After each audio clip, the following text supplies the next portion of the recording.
The Lexus RC. Now this is a really interesting coupe and it's a great alternative to the German mainstream. I mean, this car is definitely very distinctive. It's going to stand out in a car park, isn't it? And I just love those bold creases in the bodywork. It's almost like they've done origami with metal. Look, a swan. Fly free, little bird, fly free. The thing I like about this car is that, you know, it's not just interesting on the outside, it's also interesting here on the inside. There's all these different folds and creases about the place and it does look very good. Now if you look around you can find one or two cheap bits of plastic which just let it down a bit, but while it might not do perceived quality quite as well as the Germans, real quality is better than them. This car shouldn't break at all. And in the rare event that it does, you'll then get to visit a Lexus dealer and they're some of the nicest folks on earth along with nurses and people on MDMA. And these seats, they're lovely. Lexus does great seats. They're so comfortable in this car and equipment is actually very good. So this particular model is £37,000 and you don't really have to spend much on extras because it comes fully loaded pretty much. The only ones on this car are the paint scheme and the upgraded infotainment system. Lexus has tried to go their own way with like this kind of touchpad mouse system like on a computer, on a laptop, and yeah, it's like they've tried to reinvent the wheel and come up with a square, which doesn't work very well. And if you click up there on the card, you can see our in-depth video review of the infotainment system and have a look around this car's interesting cabin. And well, to finish off, one thing I've noticed about it is that it lacks a little bit of practicality of the Germans. For instance, the door bins, look, in a German car that would fit in the door bin, but these ones are a little bit small, so yes, that cubby spaces aren't all that good. And that brings us on to practicality. So, to get into the back, you fold this seat forward and then it moves, look, the speed of a lethargic snail forwards. I'll just get this one out your way. But at least it moves under electric power, you don't have to do it yourself. And the problem with this car in the back is headroom. You can see it's really, really tight. You've also got very small little windows, so like portholes for you to peer out of. And this seat's in my usual driving position. Knee room is tight as well. I wouldn't want to go too far in the back of this car. And then there's things like this, look, I mean, cheap plastic down here with this silly little tray, which is good for nothing. Also, this car hasn't got a ski hatch, so you can't carry skis and two people in the back. The seats do fold down though, two-way split. But yeah, it's one of the less practical coupes here in the back, but you buy it for its style, don't you? You don't buy it for its practicality.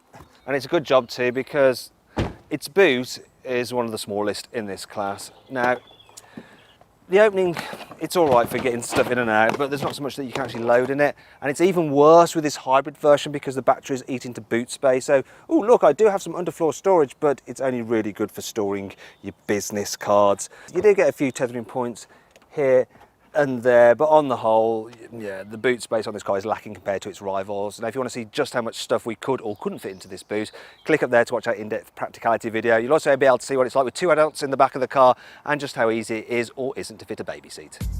Well, that's all the practical stuff dealt with now. Let's see what this car is like when you hit the road. Now, I've always liked Lexus's design, but I've never been a huge fan with how their cars feel to drive.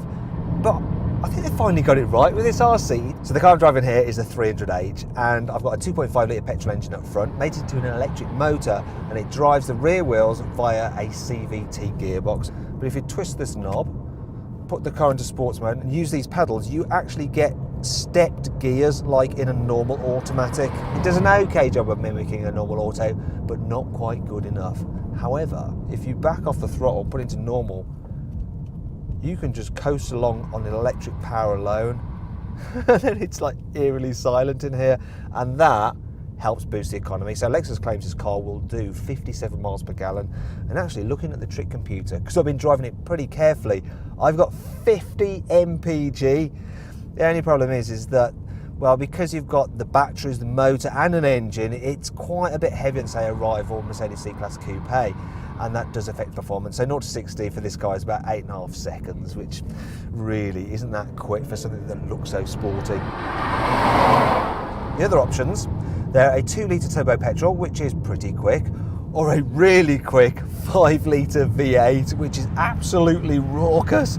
However, there are no diesels. But when you're not caning that car, that, and all RCs for that matter, are pretty quiet to travel in, and they're comfortable too. If you get the F Sport model, you get adaptive suspension, and it also comes with a limited slip differential, which helps boost traction when you're exiting corners under power.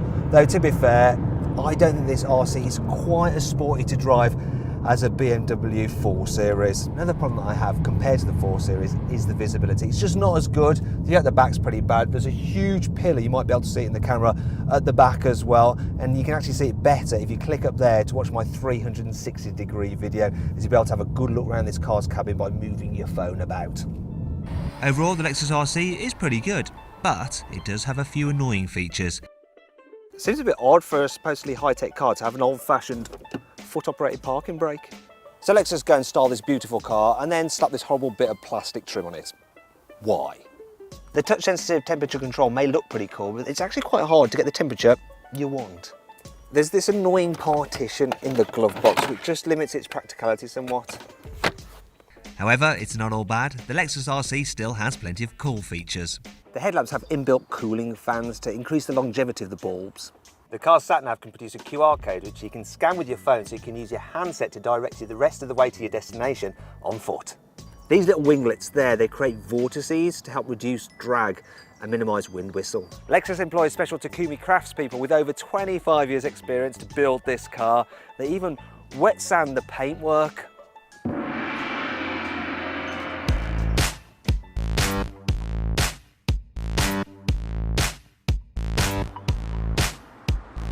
Okay then, so overall, what do I think of the Lexus RC? Well, its infotainment system isn't very good, and rivals do feel more sporty, but it's still a very pleasant car to drive, and it looks stunning. Now, if you click up there, you can get more information and find out the best deal you can get on a Lexus RC at carwow.co.uk. Thanks for watching. If you enjoyed this video, please like it, share it, and subscribe to our channel. Now, did you spot the Easter egg in this video? It was the radio controller. Obviously, the Lexus RC radio control, get it? Anyway, if you want to see in-depth videos of this car's practicality and its infotainment system, plus a 360-degree passenger ride, click over there on the boxes, on the card up there.